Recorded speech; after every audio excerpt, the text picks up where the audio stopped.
안녕하세요. 남편과 결혼한 지 이제 반년 된 30대 여성입니다.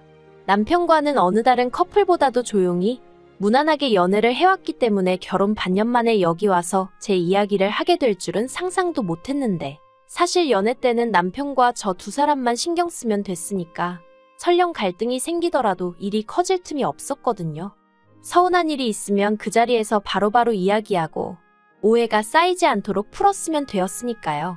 그런데 결혼을 하고 나니까 일단 제 입장에선 남편뿐만 아니라 남편 식구들과의 관계도 신경을 써야 했고, 그렇다 보니 계속 상황을 살펴야만 하는 게 여간 힘든 일이 아니었어요. 그리고 남편과의 관계는 뭐랄까, 쌍방이 합의가 된 상황이었어요. 하지만 시댁 식구들, 특히나 어머님은 당신은 시어머니고 저는 며느리니 옳고 그름이나 경우에 상관없이 무조건 제가 숙이고 어머님 뜻에 따라야 한다고 생각하시더라고요. 그리고 제 입장에선 솔직히 납득하기가 어려웠지요. 그러다 이번에 제사 문제로 어머님과 부딪히면서 일이 이 지경이 될 거라곤 상상도 못했습니다. 남편하고는 대학 시절부터 친구로 지내다가 사회인이 되고 나서 뒤늦게 연인 사이로 발전한 케이스예요. 그렇다 보니 남편에 대해서는 잘한다고 생각했음에도 불구하고 제가 모르는 것들이 많았더라고요. 특히나 가족관계에 있어서는 남편이 워낙 평소에도 과묵한 타입이라서 눈치채지 못하고 있었는데, 결혼 이야기가 나오고 나서야 남편이 할 이야기가 있다며 가족관계에 대해서 말을 꺼내대요. 그리고 알고 보니 남편의 친어머님은 남편이 중학교를 다니던 때 지병으로 돌아가셨고, 이후로 사별하신 아버님이 지금의 새어머님과 재혼하셨답니다. 새어머님도 초혼은 아니셨고 자식도 둘 있으셨고요.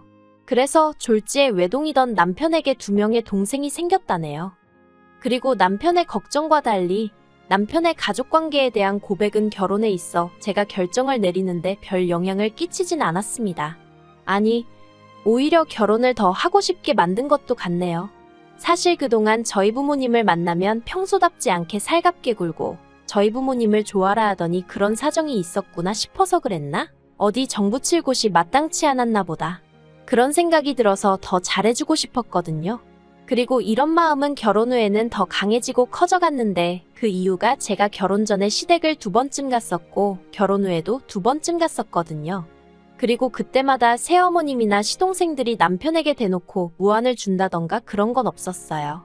오히려 하하호호, 겉에서 보기엔 말하지 않으면 재혼가정의 이복 형제인지 모를 만큼 평범해 보였달까요. 하지만 남편이 잠깐 자리를 비운다던가 그러면 자기들끼리 무언의 눈빛으로 대화를 한다던가 뭔가 자기들끼리 똘똘 뭉쳐있다는 게 보이더라고요. 그러니 20년 가까이 그렇게 살아온 저희 남편은 얼마나 서럽고 소외감을 느꼈을까 싶대요. 아무튼 남편하고 결혼할 때 생각지도 못했는데 아버님으로부터 건물을 받았어요.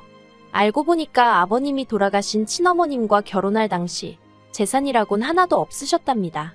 반면에 돌아가신 친어머님은 그래도 지역 유지의 딸이라서 재산이 꽤 많으셨던 모양이에요.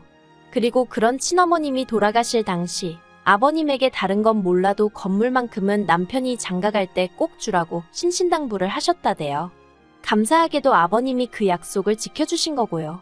그래서 저희는 어느 다른 신혼부부들보다 솔직히 마음 편하게 결혼 준비를 할 수 있었습니다.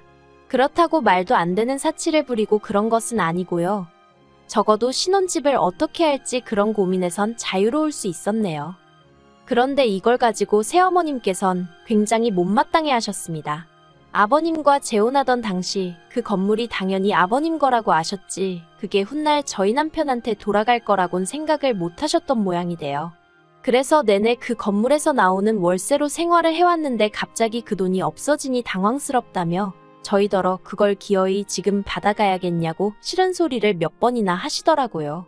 하다못해 동생들 시집장가라도 가고 나면 그때 정리해도 늦지 않다면서요.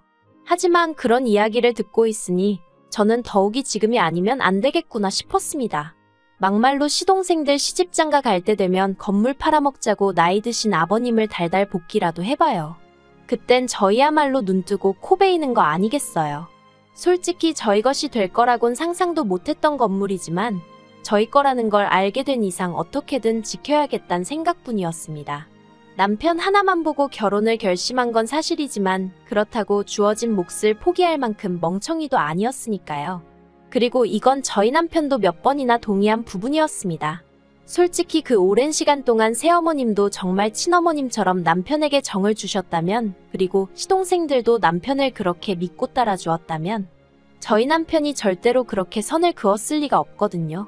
그런데 제대로 가족이라고 느낄 만큼 감정적 교류가 없었던 탓인지 금전적인 부분에서는 남편도 나름대로 확실히 선을 그으려는 게 보였습니다. 어쨌든 맏아들이니 그에 따르는 책임과 도리는 하겠다. 하지만 그 이상은 못한다는 입장이 분명했달까요.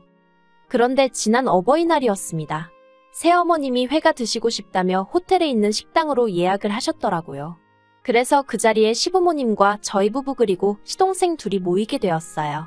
남들이 보기에는 다복하고 화목한 분위기였을 거예요.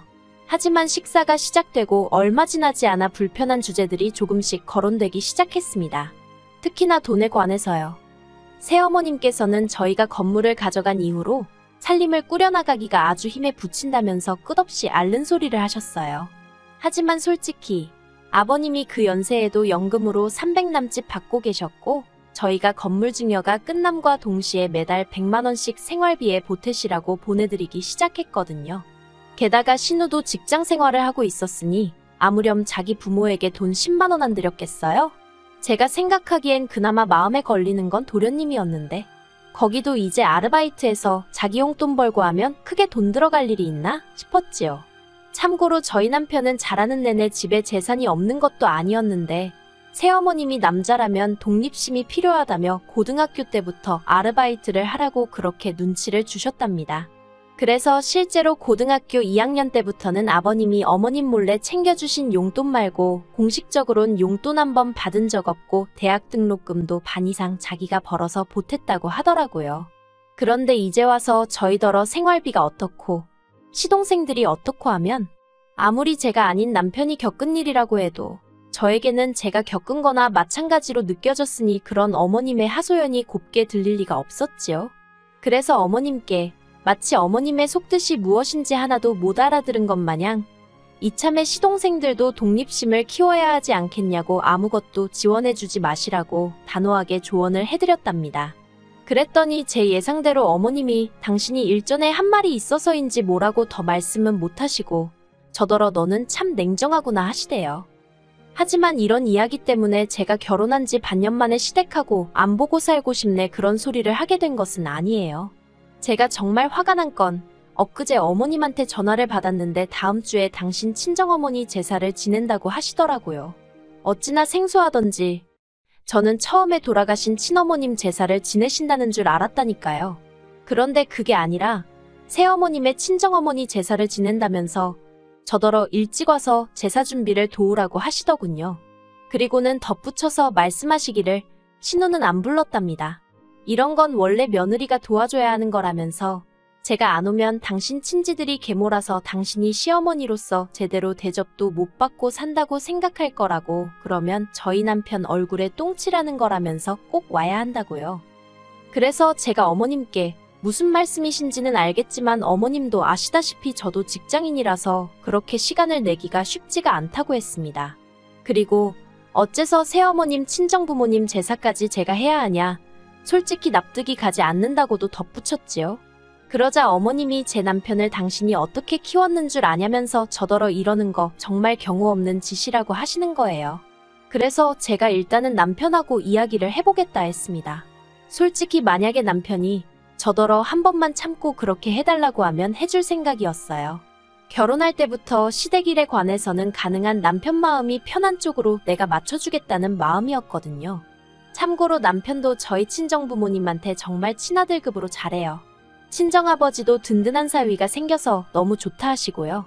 그렇다 보니 제가 시부모님에게 특히나 새어머님께 감정이 좋진 않았지만 그래도 몇 번이나 내가 잘해야지 하는 생각을 하게 되대요. 그런데 남편의 반응은 역시나 제 예상을 크게 빗나가지 않았습니다. 자기는 새어머님이 당신의 친정어머님 제사를 지내셨는 줄도 몰랐다면서, 설령 알았다고 해도 가도 자기나 이복동생들이 가는 거고 도와도 신우가 해야지 왜 피 한 방울도 안 섞인 저에게 그러시냐며 신경 쓰지 말라더군요. 자기가 알아서 잘 이야기하겠다고요. 그런 남편의 모습에 괜히 미안하기도 하고 고맙기도 해서 알겠다고 했습니다. 그리고 어머님께는 그래도 못 간다고 직접 말씀드리는 게 매너다 싶어서 문자는 하나 넣었어요. 남편하고 상의해봤는데 제가 참석하는 게 바람직한 것 같지 않다는 식으로요. 그랬더니 며칠이 흐르고 주말 어머님이 시동생들까지 데리고 저희 집에 연락도 없이 오셨습니다. 부서질 듯 누르는 현관벨 소리에서 이미 어머님이 왜 오셨는지 어느 정도 짐작이 되었다고 해야 할까요? 그나마 다행히 남편도 같이 있었고 솔직히 제가 무슨 죄를 지은 것도 아니니 일단 현관은 열어드렸지요. 이윽고 5사람이 거실에 둘러앉았는데 신우가 한다는 소리가 소파샀냐입니다. 맞아요. 원래는 제가 자취할 때 쓰던 걸 쓰려고 가지고 왔는데 솔직히 건물에서 월세 나오는 거 알고는 남편하고 상의 끝에 소파만 좋은 걸로 바꿨어요. 그래서 그렇다고 하니까 어머님이 건물 가져가니까 세상이 다 니네 거 같지? 그러시는 거예요. 황당해서 무슨 말씀을 그렇게 하시냐니까 저희가 홀딱 건물을 받아서는 당신들은 사는 게 빠듯해졌는데 속이 상해서 그렇답니다. 그러면서 당신이 그 건물을 손에 쥐고 있었어도 제가 제사에 오네못 오네 소리를 했겠냐는 거예요. 그제서야 어머님이 뭔가 착각을 하셔도 단단히 하고 계시구나 싶었습니다. 그리고 남편이 먼저 나서서 자꾸 건물 이야기 하지 마시라고 하대요. 건물은 돌아가신 친어머니 재산이었고 아버지가 유언에 따라 저에게 넘겨주신 거니 솔직히 새어머니는 거기에 대해서는 이러쿵저러쿵 말씀하시면 안 된다고요. 그러자 새어머님께서 하신다는 소리가 당신이 마음만 먹었으면 그거 진작에 팔아버리고 다 써버릴 수도 있었는데 저희 남편이랑 이복 동생들 한번 잘 키워보려고 알뜰살뜰 쥐고 있었던 거라며 그게 다 자기 덕분이라는 겁니다. 듣고 있는데 황당했지요. 거기서 매달 나오는 월세를 그렇다고 모아서 저희 남편을 주신 것도 아니고 20년 가까운 세월 동안 거의 남는 것 없이 받아서 다 쓰시며 사셔놓고는 알뜰살뜰이라는 둥, 지켜준 거라는 둥. 그리고 남편도 저랑 비슷한 생각을 했는지 급기야 웃더니 어머님도 생각보다 재밌으신 분이라며 말을 이어갔습니다. 말은 똑바로 하자고 그 월세 받아서 솔직히 어머님하고 이복 동생들이 거진 다 썼지 않냐고. 막말로 아버님이 돌아가시기라도 했으면 지금까지 이 관계가 유지나 되었겠냐고요. 그리고 저는 남편 말에 하나 틀린 거 없다고 생각했어요. 솔직히 어머님도 아버님의 그늘 밑에서 생활하신 분이지 어머님이 저희 남편을 먹여 살리기 위해 어디서 일 한번 하신 적 없으십니다. 살림이나 그런 건 꼭 저희 남편 때문만이 아니라 아버님과 다른 두 이복 동생을 위해서라도 어쩔 수 없이 하셔야 했겠지요. 그러니 저희 남편이 자라는 동안 약간의 도움은 받았다고 볼 수 있지만 그마저도 어머님의 진심이라기보다는 사정이 그렇고 상황상 어쩔 수 없이 발생한 일에 가깝잖아요. 그래도 남편은 새어머님도 어머님이라고 사회생활 시작하고는 용돈도 챙겨드리고 깍듯이 모셨습니다. 이복 동생들에게도 살가운 오빠는 아니더라도 어려운 오빠는 되지 않으려고 여러 가지 노력을 했고요. 물론 이복 동생들이 저희 남편에게 기대하는 오빠로서의 역할은 돈이 전부였긴 하지만요. 대화가 길어질수록 솔직히 새어머님 쪽이나 저희 남편이나 그간 차마 입 밖으로 내지 않았던 속내가 드러나기 시작했습니다. 새어머님 쪽은 뭐 짐작한 대로 이러나 저러나 한마디로 너는 내가 키웠으니 은혜를 갚아라는 거였고 저희 남편은 자기는 혼자 큰 거나 다름없다 생각한다고 막말로 새어머니가 내 생일 때 미역국이라도 한번 끓여줬냐며 울분을 토했어요. 그리고 시동생들은 뭐 솔직히 걔들한텐 어쨌든 새어머님이 친엄마고 세상에 하나뿐인 엄마니까 당연히 그쪽 편을 드느라 바빴지요.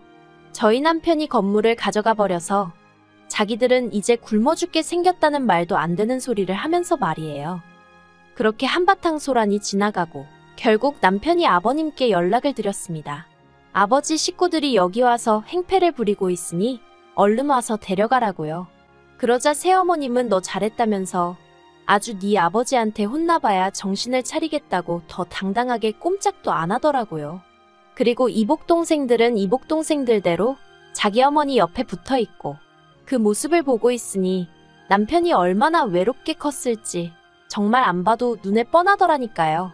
그리고 얼마 안가 아버님이 오셨는데 아버님은 새어머님을 보자마자 추태 좀 부리지 말라며 화를 내셨어요.